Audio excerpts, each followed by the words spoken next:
Bienvenidos a un nuevo capítulo de La Mente del Empresario. Estoy un poco asustado con el invitado que tenemos. Estamos fuera del estudio. Es un invitado muy especial. Yo diría que es un empresario que a sus 90 años todavía sigue al mando de su empresa. Él comenzó muy pequeñito, con muy poco capital, y logró armar toda una industria. Vamos a ir a una nota sobre él y luego conversaremos acá en el estudio con nuestro invitado.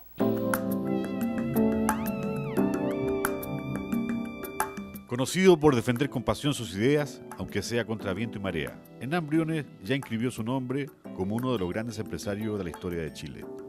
Ingeniero de alma y profesión, Briones, con menos de $20.000, comenzó dos de sus empresas más rutilantes, Indura y Cementos Bio Bio. Hoy ambas están valoradas en casi $600 millones. Hoy, con 91 años de edad, don Hernán, como lo llaman sus admiradores, está preocupado de su legado y por ello ha comenzado a poner su marca registrada con cuantiosas donaciones.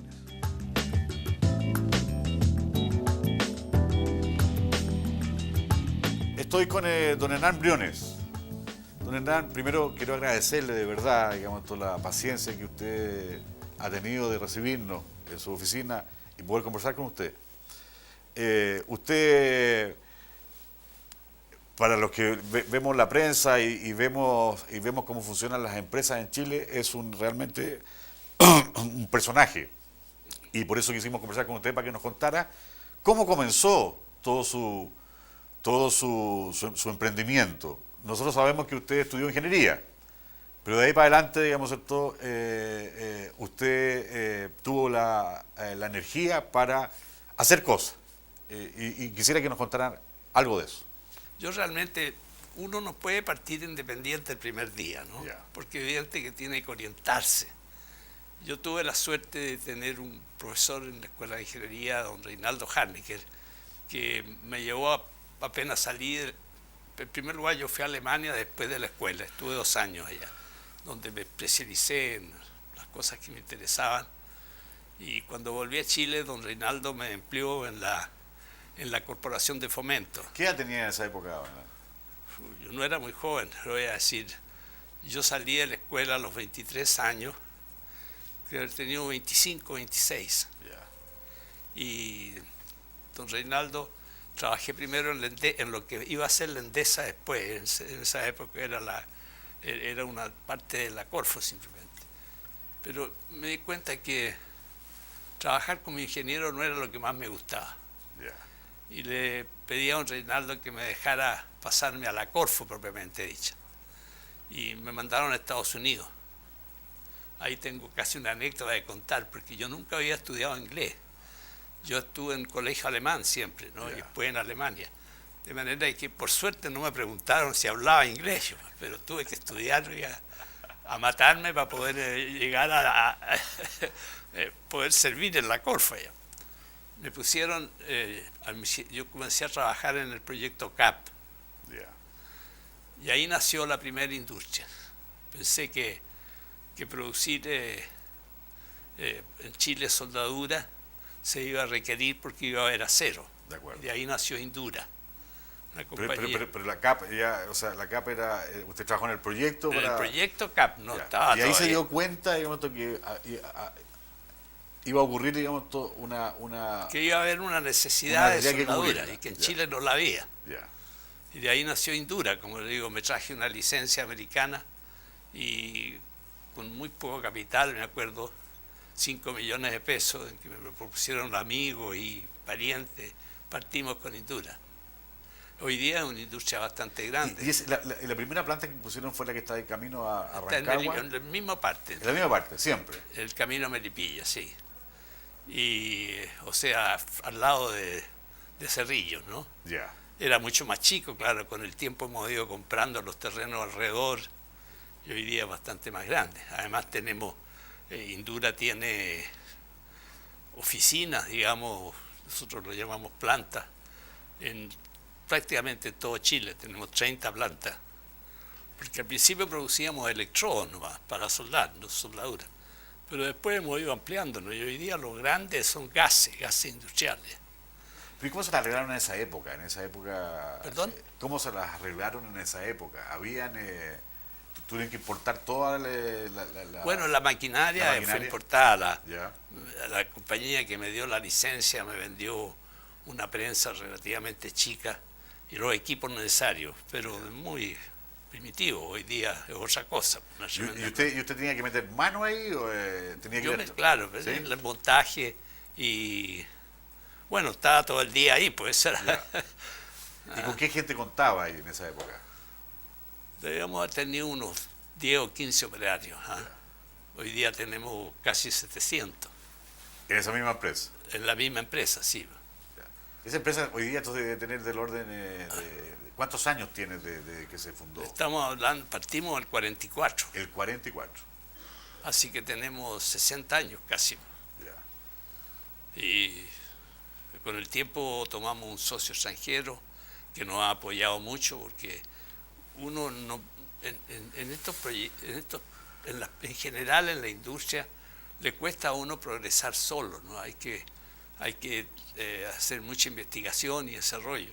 Y asociándonos con una firma extranjera, que no lo hicimos ahora último, digamos ahora 10 años, nos ha permitido extendernos a muchos rubros que no teníamos antes y conocer procesos, etcétera. Y fue con un capital inicial de 5 millones de pesos, usted me dice 5 millones de pesos, sí. ¿Y con eso bastó como para Sí, bastó. Nunca ¿Sí? le hemos puesto capital nuevo. ¿Ah, no? Hoy día tenemos alrededor de 160 millones de dólares de capital. ¿Y en esa época se podía recurrir a los bancos o si uno quería...? Los bancos, es que necesitábamos poco. Pero los bancos apoyaban, pequeñas cantidades. Hoy día al revés, pues los bancos quieren prestarnos y a veces no necesitamos la plata. Bueno, así partió Indura. La otra gran industria que tengo yo, que es más grande que Indura realmente, es Cementos Bío Bío. De acuerdo. Y esa fue Alfonso Rosa, que es mi socio desde esa época, el año 55, le producía cal a la CAP. Y ahí él descubrió la idea de fabricar soldadura fabricar cemento con la escoria del altorno. La escoria es una especie, es un cemento mal hecho, porque en el altorno se colocan capas de mineral de hierro, de carbón y de caliza. Y entonces el carbón, el calor que produce el carbón, al quemarse el carbón genera la caliza, les trae la impureza al mineral de hierro y se va depositando en el fondo de un gran crisol. Y encima queda la escoria, que es todo lo que no es hierro, digamos. De acuerdo.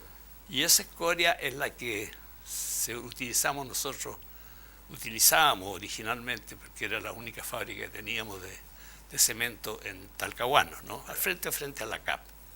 Bueno, con el tiempo Cemento Bío Bío ha crecido. Hoy día tenemos 3 plantas, una en Teno que abastece Santiago, una en Antofagasta que abastece el norte, y además tenemos una gran producción de cal viva, que es un producto que utilizan las minas, los minerales de las empresas cupríferas. Pero ¿cómo comienzan? ¿Que le compran ustedes este material a la CAP? Nosotros hicimos un contrato con la CAP a 20 años plazo, en que teníamos el derecho a utilizar toda la escoria.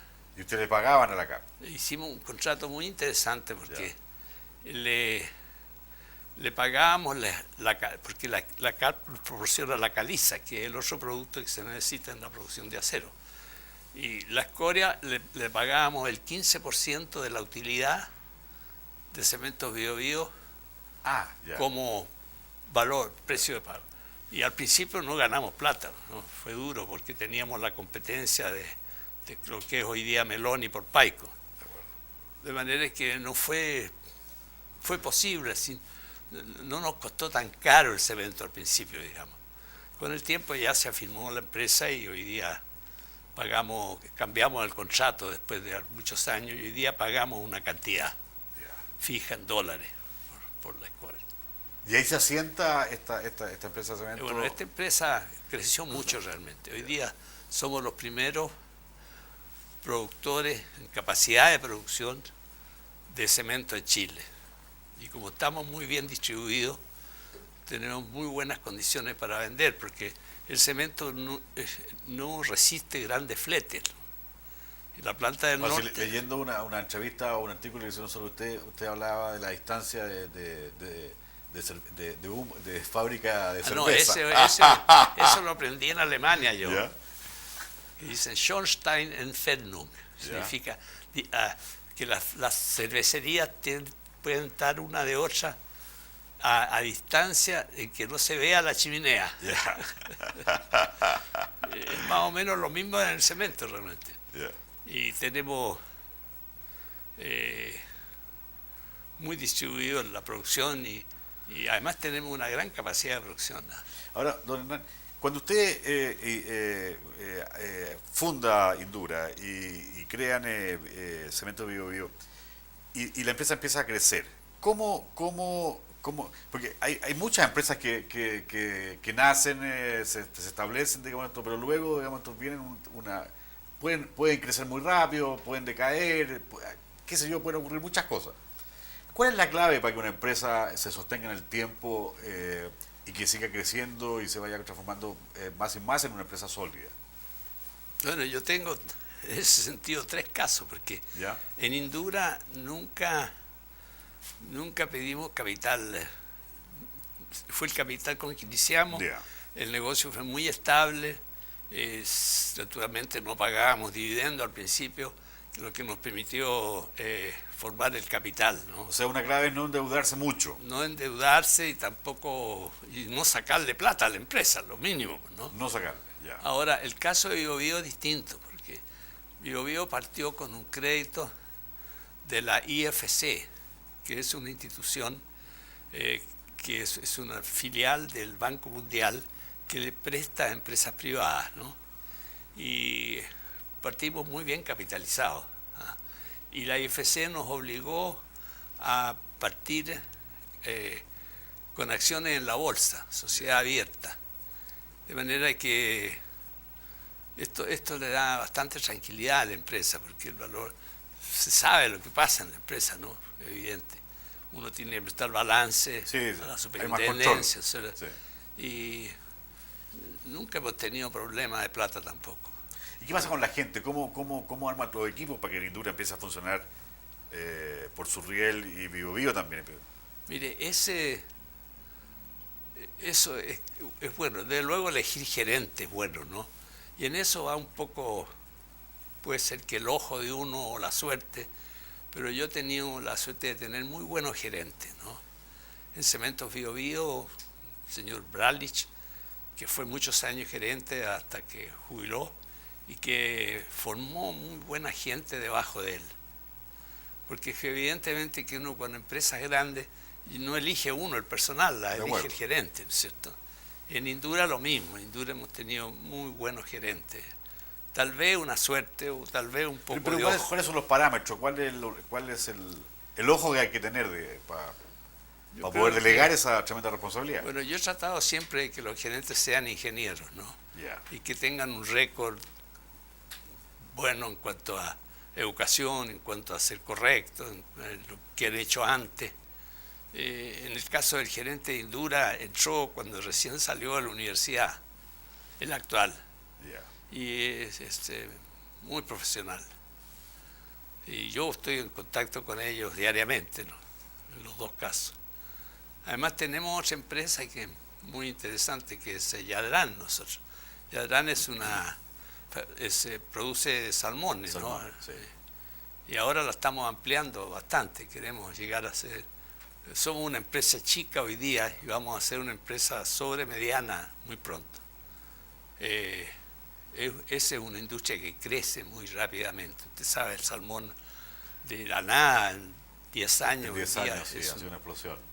Somos de los segundos productores del mundo y luego vamos a ser los primeros.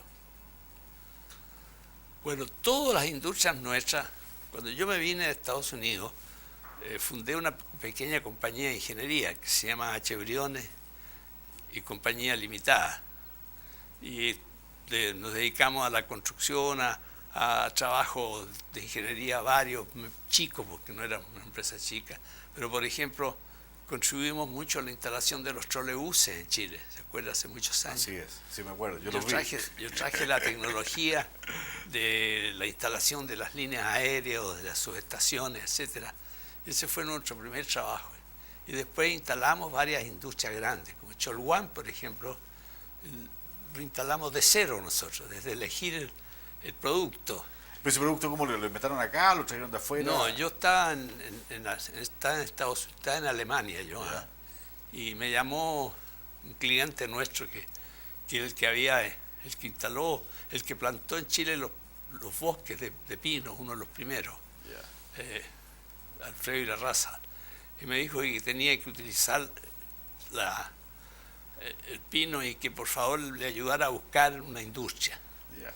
Y yo dándome vuelta por ahí, por allá, encontré que la madera aglomerada, que es el Cholguán, Sí, claro, correcto. era una industria que se podría instalar en Chile bien, porque la madera no necesita, es decir, el pino, el pino entrega el producto, digamos, que permite que se aglomere y la queda, resina que la resina, el pino. Yeah. Es solo con pino resulta. Yeah. Y en esa época había escasez de divisas, entonces hoy día hay muchas plantas que usan un aglomerante, Correcto. que en esa época no había en Chile. Entonces le propuse madera, el Cholguán, y a él le gustó. Bueno, en Chile fue un producto, fue una novedad. Hasta hoy día, fíjese que sí, claro. yo el otro día lo compró Arauco, y el otro día le pregunté a Roberto Angelini, y se sigue vendiendo igual que cuando partimos. Y estamos hablando de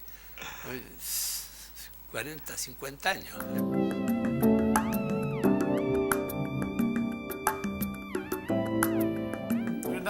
En el capítulo pasado de nuestra conversación, evidentemente usted a sus 90 años mira la cosa con una cierta, bueno, con la distancia de los años, ¿no es cierto? Pero yo quiero que me cuente, por favor,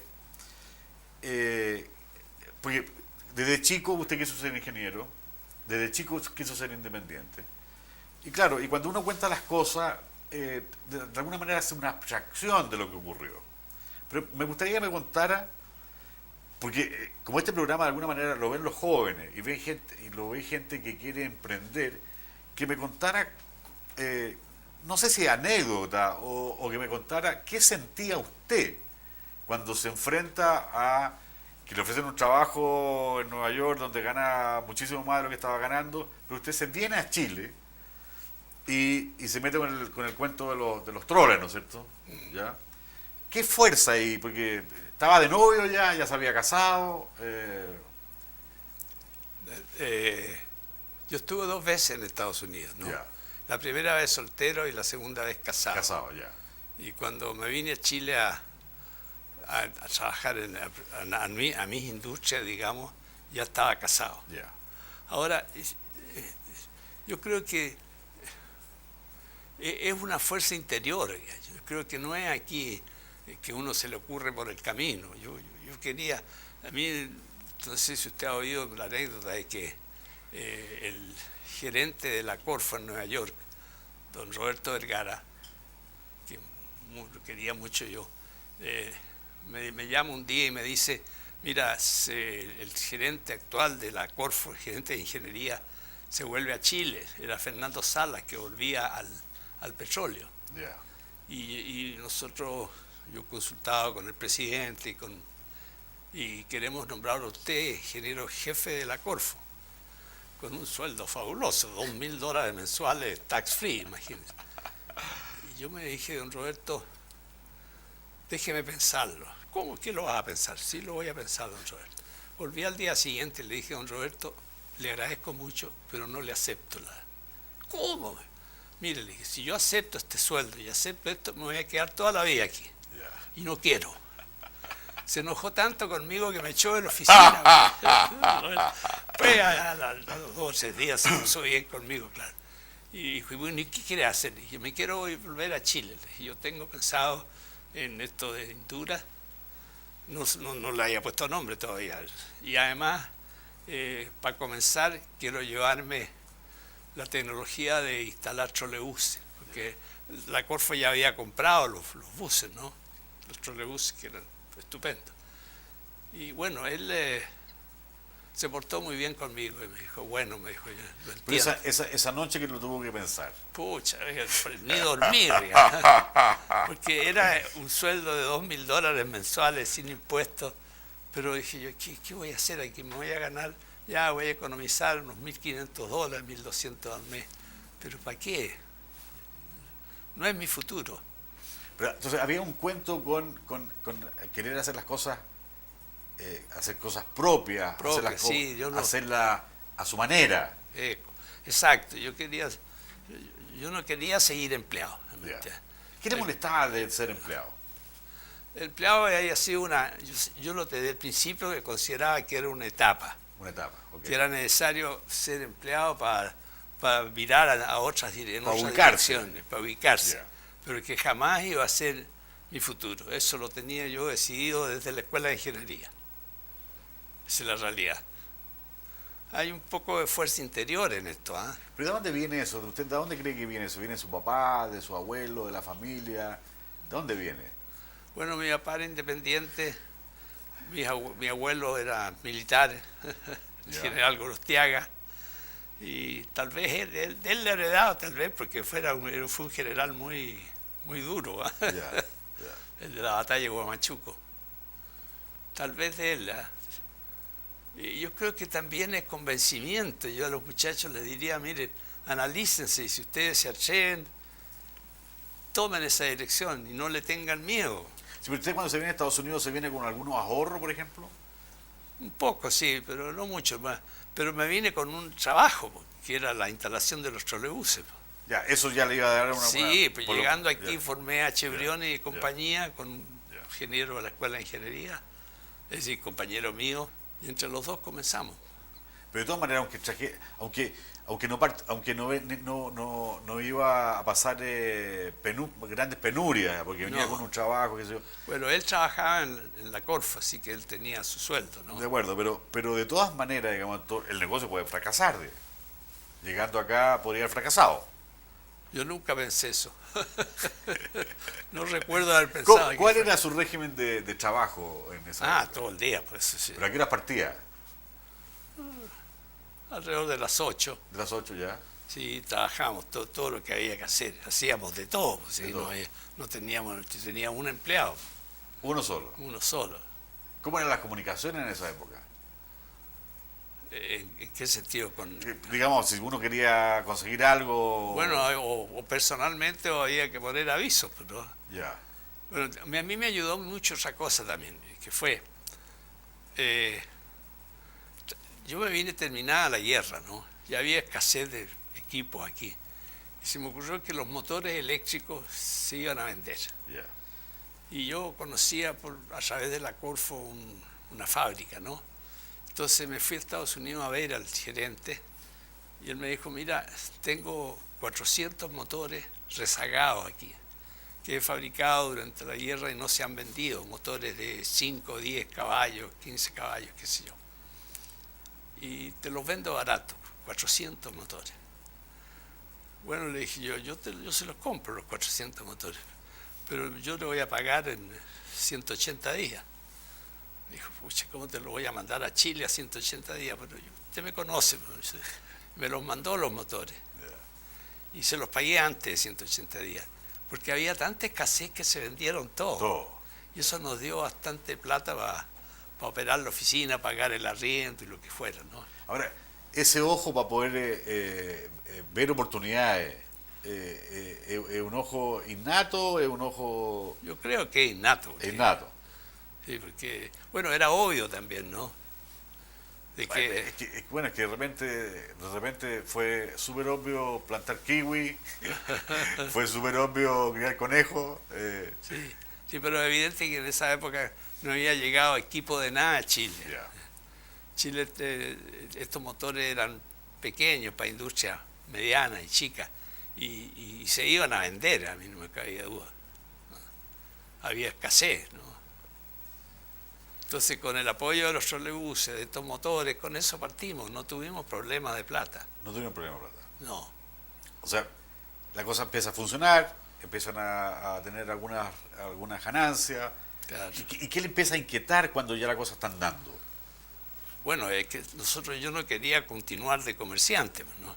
Ah, ya. Porque eso era un verdadero comerciante, ¿no? Y entonces, a pesar de que en los trolebuses había bastante ingeniería, ¿no? Ya. Comenzamos en Achebriones a buscar otras cosas. Y ahí tuvimos la suerte de poder, ese contrato que le decía de Cholguán. De acuerdo. Ese ya fue un proyecto grande, ¿ah? Grande. Me imagino que sí. Sí, eso, una fábrica.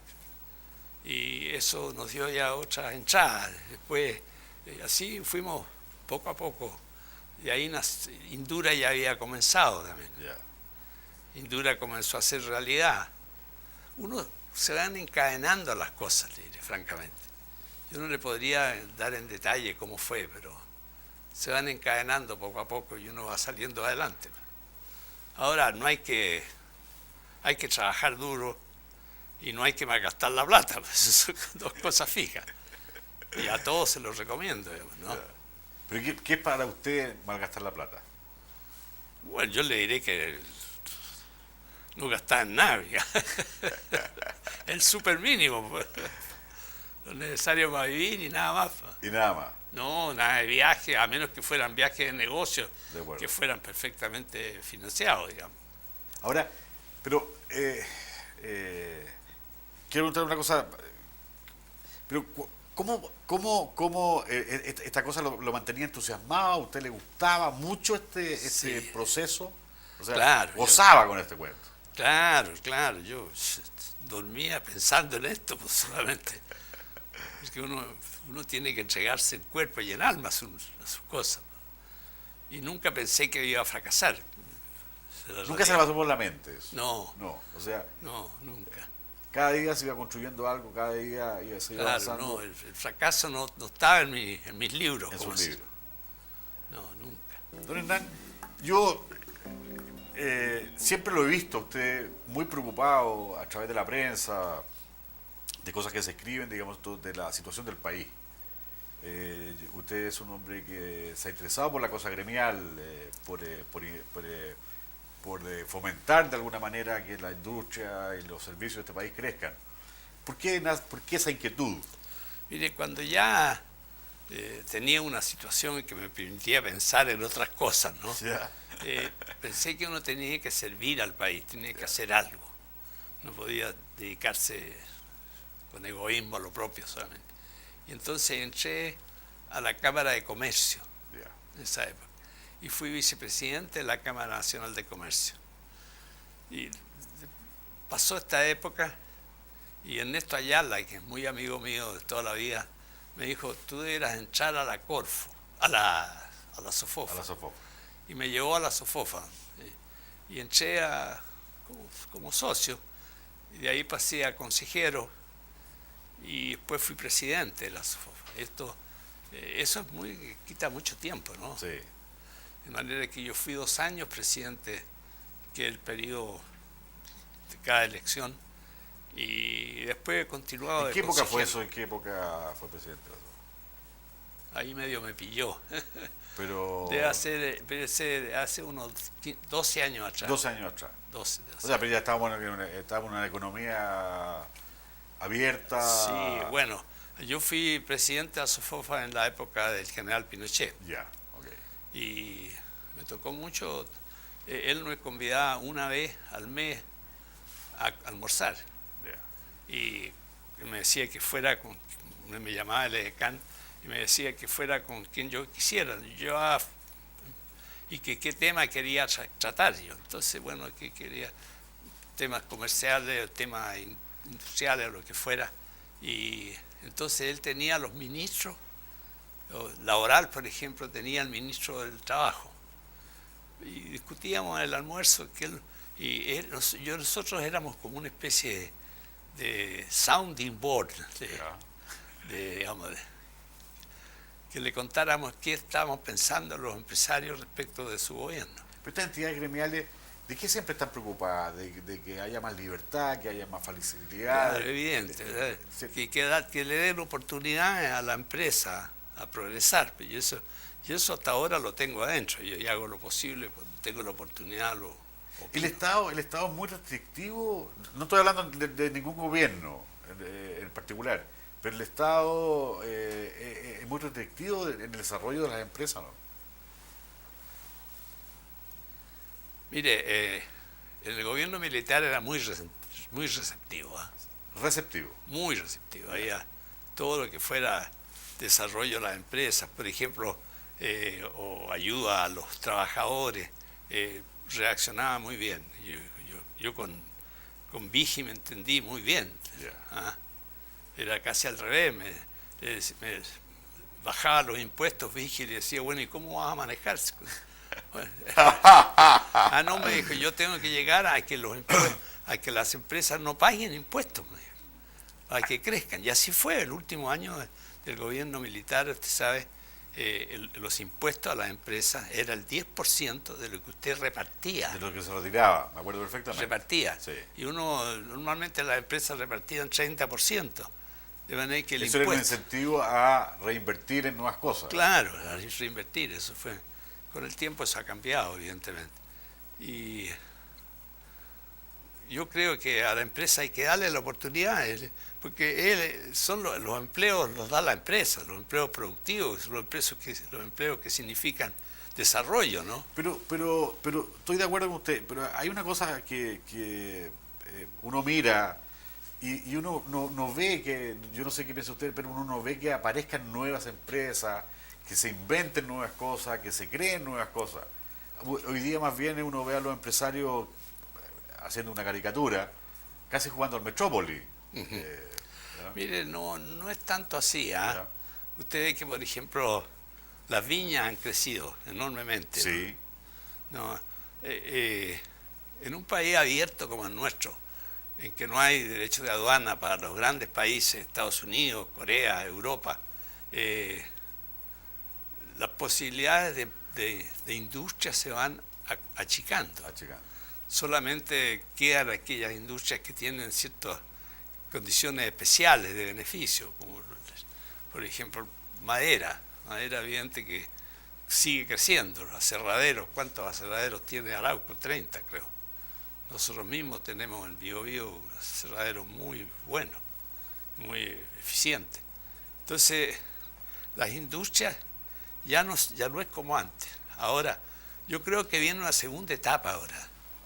Y con el Tratado de Libre Comercio con Estados Unidos, es evidente que aquí debieran instalarse industrias que por el costo de mano de obra pudieran ir a Estados Unidos y competir allá para vender a los americanos. Algo de eso se está desarrollando y yo creo que eso va a crecer. Es obvio. De acuerdo, pero parece que viene muy lento. ¿Por qué pasa con esta cantidad de Bueno, lo que desempleados? pasa es que hoy día el gobierno no es receptivo a desarrollar la industria, eso es lo malo. ¿No es cierto? El industrial está miedoso. Está miedoso. Entonces no invierte en lo que necesita para que mantenga su empresa. Es un miedo real porque a mí me da la impresión de que hoy día, por ejemplo, la época del 60, 70, una elección, digamos, esto cambiaba absolutamente los destinos del país, absolutamente. Íbamos para el norte y después íbamos para el sur, al este, al oeste, o sea, depende del presidente que llegara. Los últimos 2 elecciones se elige un presidente en Chile y el otro día la gente sale el día lunes a trabajar y aquí no ha pasado nada. O sea, han sufrido mucho más con el empate con Ecuador de la semana pasada. Pero no pasa nada, la gente sigue... Como que la economía funciona en un riel distinto a lo que está funcionando la cuestión política. Sí, claro, yo creo que hay Mire, la gente sigue invirtiendo en el desarrollo de las empresas que tiene. Eso no me cabe duda, ¿no? Nadie se queda, y si ve una oportunidad de vender afuera, hace crecer su empresa para exportar. Pero grandes proyectos no hay, esa es la realidad. Y yo creo que eso es un Pero, poco... pero una de las cosas que yo leí de entrevista suya, que usted habla de la imaginación, que me imagino que se refiere a la creatividad, a los sueños. Mm. ¿No echa de menos un poco eso? Sí, lo he hecho de menos. Hoy día es evidente que no hay proyectos nuevos, ¿no es cierto? Ya. Y esos son fruto de la imaginación, pues. Claro, No hay proyectos nuevos. de los sueños. Yo creo que como le decía antes, con el TLC, el Tratado de Libre Comercio con Estados Unidos, debe haber productos o Van a aparecer oportunidades. claro, hay Ya. oportunidades de producir aquí y vender allá, ¿no es cierto? Porque hoy día Chile es como la continuación de California, ¿no es cierto? Sí, claro. En la línea. Sí, sí. Debiera haber oportunidades. A ver, yo leí su historia en lo que pude, en internet, recopilé una serie, pero hay una cosa constante en la cosa suya, que usted tiene un ojo, digamos, esto, y ha sabido aprovechar las oportunidades y cubrir con empresas necesidades que tiene el país. ¿Ya? ¿Usted no ve que hoy día los empresarios andan buscando eso, no? Que, Yo no sé si... la SOFOFA, por ejemplo. Yo lo he buscado. ¿Ah? Yo sé que usted sí, pero... Nosotros, por ejemplo, tenemos una empresa que se llama Cerámica Industriales. Sí. Y esa empresa es nueva para nosotros, bueno, a 10 años atrás. Y hoy día es una de las empresas más grandes del mundo. Ya. Y bueno, esto ha sido imaginación y trabajo, esfuerzo.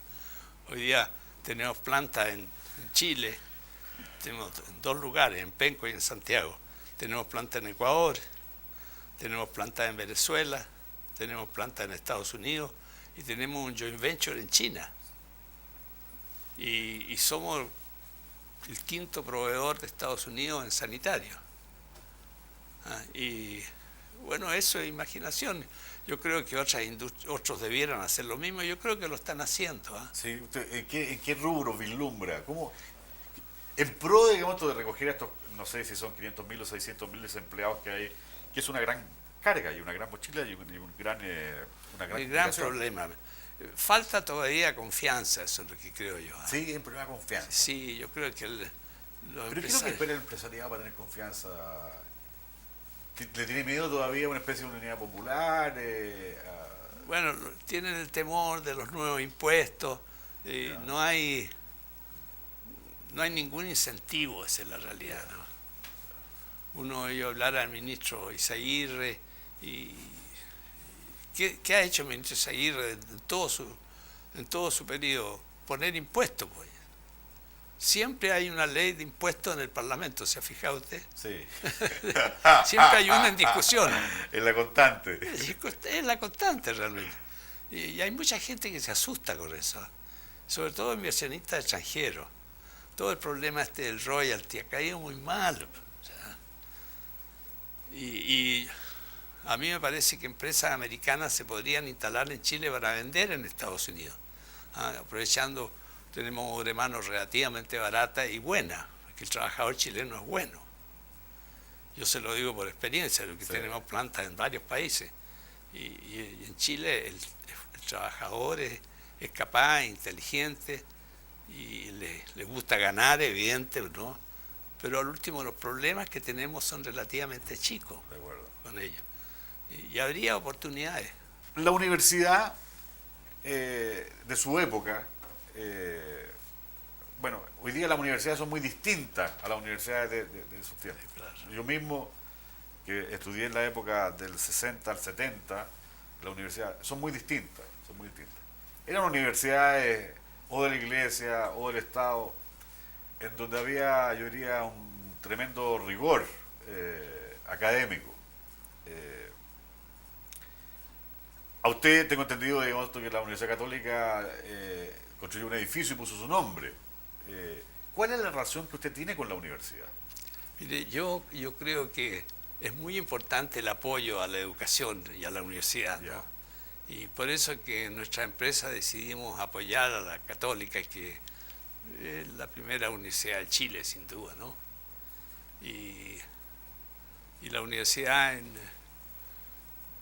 en retribución le ha puesto mi nombre a un edificio, lo que me siento enormemente honrado, ni que jamás lo pensé. Yo decía. Nosotros hicimos esto porque queríamos apoyar a la universidad en su desarrollo, en la escuela de ingeniería. Nosotros, De acuerdo. en la escuela de ingeniería. Pero eso demuestra de alguna manera la intención y la actitud de ustedes de apoyar a la católica. Necesitan, dice de alguna manera el amor o una verdadera ayuda, digamos, a un tema que a ustedes les interesa, que es la educación. Evidente, miren, sí. Yo creo que es muy importante, yo lo digo por mí mismo, ¿no? Tal vez si no hubiera estudiado ingeniería no sería lo que soy hoy día. Exactamente. Y la escuela de la católica es muy buena en ese sentido. ¿Cómo ve la educación y cómo ve las universidades hoy día usted? ¿Cómo ve a la gente joven? Yo creo que hay bastantes universidades y muchas buenas, ¿no? Ya. Usted sabe que una de las primeras decisiones del gobierno militar fueron darle libertad para que se crearan las universidades, y de ahí han nacido, creo que hay 38 o 40 universidades hoy día a través de todo Chile, y eso es sumamente bueno, sumamente útil. Pero ¿qué pasa, por ejemplo, no en el caso de ingeniería, pero qué pasa, digamos, en estas 40 universidades que hay 40 carreras de periodismo, hay 40 de leyes, hay 40 de... Claro, ¿Qué pasa con esa gente? No todas de medicina, porque la medicina es una educación cara y no todas las universidades la tienen. Bueno, pero ya van todas para allá, digamos. Sí, ¿Ya? claro, quisieran tenerlo. ¿Ya? Yo creo que, miren, no todos después trabajan en lo que estudiaron, eso es evidente. Hay muchos abogados que trabajan en el comercio o en la industria, pero la formación universitaria es importante, es muy importante, creo yo. Y eso es lo que hace a los países grandes. Ahora, la educación en general. Muchos nos quejamos de que la educación en los obreros no es buena. Fíjese que yo he tenido una experiencia muy buena. Yo creo que hay mucha gente formada bien entre los obreros. En la planta de Teno, por ejemplo, nosotros hicimos un ensayo único en Chile. La planta tiene lo que nos llama a nosotros organización de alto desempeño, el título que le hemos dado, y opera con 85 personas, una planta enorme, 10 hectáreas. Usted no ve nunca a nadie. 10 hectáreas. 85 personas. Y claro, 3 turnos. Yeah. 3 turnos, inclusive el domingo. Claro que los servicios generales de aseo o de portería o los jardines, todo eso están contratados aparte, ¿no? ¿Es más gente la que trabaja en la planta? No, claro. Con toda seguridad. Nosotros pusimos aviso y se presentaron 700 personas que tenían las credenciales para trabajar con nosotros. De eso cogimos 100 y de esos 100 quedaron al final 85, por distintas razones se retiraron. Y aquí hay gente, oígase. En eso, para la industria hay gente, no hay escasez. Y claro, estos son más que trabajadores ordinarios, son gente que ha pasado por educación media o en escuelas industriales, ¿no? Yeah. Pero yo en general, en los trabajadores nuestros, no siento de que falte educación. Esa es por lo menos mi manera, como lo veo yo. Ahora, pero volviendo a las universidades, hoy día, yo me acuerdo la gente que egresó, que se tituló en el año 75, 76, 77 de Ingeniería Comercial, pasaron de la universidad a ser prácticamente gerente al tiro, digamos, ¿ya? No, hoy día no hay mucho más abundancia, pero están en puestos menores. Pero aquí, por ejemplo, que H. Briones es una empresa comercial, tiene muchos profesionales, son todos un gran número de profesionales que están haciendo otras cosas, evidente. O va a pasar, digamos, lo que pasa en otros países, que cuando uno estudia una carrera después está obligado a especializarse o a hacer otra. Claro, aquí muchos ingenieros están trabajando en cuestiones comerciales, por ejemplo. No, pero la educación que le da la escuela de ingeniería o la escuela de leyes o lo que sea, le sirve para otras cosas también. No, yo lo sé, yo lo sé. Lo que pasa es que ahí aparece un cuento distinto, porque si yo egreso me titulo de abogado, evidente que me puedo dedicar a otras cosas. En la medida que tenga el olfato, digamos esto, y un ojo que pueda visualizar. O la necesidad. Bueno, la necesidad es la que de alguna manera que impulsa, le da mucha energía a esto, digamos. Sí. Pero yo veo una cierta... a mí hay una cosa que me molesta, y por eso le quiero preguntar cuál ha sido su experiencia. Me molesta pensar de que van a salir muchos egresados de muchas carreras en que no van a encontrar trabajo. No van a encontrar trabajo en lo que ellos estudiaron. Sí, eso es cierto, eso es evidente. Eso es evidente. Pero siempre les va a servir lo que aprendieron, que digo yo. De acuerdo. Estamos pasando una época muy especial. Hoy día no hay crecimiento, no hay desarrollo, 2%, qué sé yo, 3%. Entonces no se emplean todos los que salen de la universidad. Yo entiendo que yo he oído de que para encontrar trabajo se necesitan 6 meses. A los 6 meses encuentran trabajo. Pero esto va a cambiar y este país tiene que seguir creciendo. ¿Cómo ve el futuro usted, don Hernán, de este país? Mire, yo soy entusiasta. Yo creo que este país tiene un futuro bueno. Tiene materias primas muy importantes, tiene una tranquilidad económica grande, que este país no tiene problema de divisas, al contrario, sobran. Todos nos quejamos que el dólar baja. y le veo, tenemos estos acuerdos comerciales con todo el mundo. Yo le veo mucho futuro a Chile.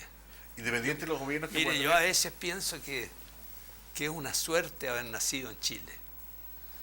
Cuando yo veo en los demás países los sufrimientos, en Rusia, un país todo lo que está pasando, Chile es un país que tiene mucha suerte. Tiene muchas gracias, tiene mucha suerte, tiene riquezas naturales, tiene clima muy bueno. Mire los problemas en Miami y en Florida con los huracanes. Aquí no tenemos nada de eso. No hay nada de eso. Tiene un clima agradabilísimo. Pero de repente nos llega un terremoto.